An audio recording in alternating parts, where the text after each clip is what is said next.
panlulubo na ako'y nakikipag-usap sa Diyos. Ngunit, ako pala'y wala doon. I'm just going through the motion. Alam natin lahat ang kahulugan nito. At titiyak ko, magiging napakasakit kay Bishop Ben kung siya may kausap na isa sa inyo. Ngunit ang kausap niyang pare nakaupo, subalit malinaw na wala doon. Naroon si Bishop Ben, nasaan ka? Naroon ang Diyos, nasaan ka? Paano mo matitiyak na naroon ka? First trick, make sure your intention is aligned. Na pag itinaas mo yung tinapay, hindi yun ino-operate. Iyon ay inihahanda mo lamang. So, pagtaas mo ng tinapay at alak, tiyakin mo na naroon ka. Sinasabi mo, Panginoon, ito pong abakong pagkatao, anuman itong pagkapare na nagagampangan ko, kasama na po dito sa altar, iaalay ko. That's for me the first check. May para sa atin preparatory lang yan, hindi po tao ang pinag-uusapan natin. Kinakailangan alam natin hawakan ng sarili sapagkat bago na, pag hindi, tapos na pala yung misa, tsaka pala ako nagising. Tapos na ba? Iyon, ito minsan. Kanino ko narinig yan? Sa matatandang pare. Nakapag-ama namin na ba ako? 3 ulit ako. 3 ulit na. Ayun, nakapagdasal na ama namin, hindi niya napapansin. Napakadaling mangyari yan. Anyway, so, yung intentionality ay kapag ito'y chinek natin sa sarili, magandang palatandaan yun, I am present. Sapagkat ito, ang sikreto ng Diyos ay kung paano maging present. Si Kristo ang solusyon, naroon si Kristo. Yung presence niya ngayon ay kanyang pauulbukin. Pardon the term. Pauulbukin niya at nang mapuna ninyo, madama ninyo, masalat ninyo, talagang may dating sa inyo. Paano niyan pauulbukin sa pamgitan ng ulbok ng tinapay at alak?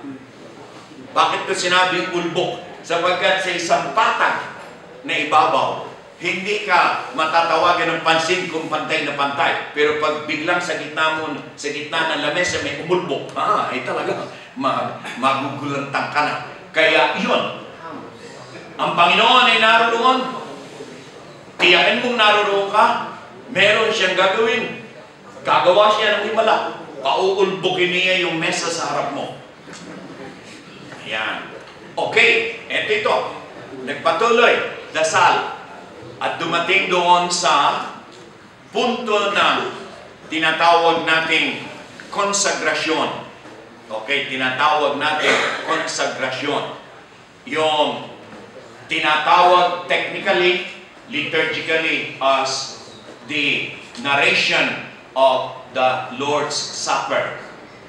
Di ba ninyo napansin itong dalawang titulo, consecration o kaya ay narration ng Lord's Supper? Yung narration of the Lord's Supper, iyon ay biblical, iyon ay historical, iyon ay referring to what happened then.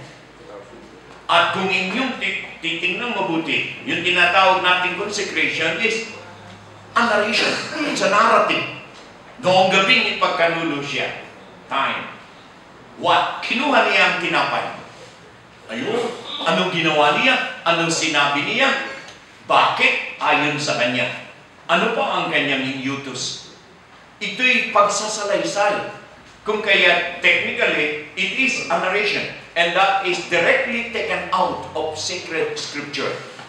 Doon sa puntong iyon, mapapansin niyo na yung liturgy of the word, specifically for the Eucharist, has a constant sacramentality na the Word of God now becomes the heart, the center of this particular portion of the celebration. Ano ang nangyayari sa pamamagitan nitong salaysay? Yun ngayon ang theology gave us the name for that. The word consecration ay from Middle Ages lamang.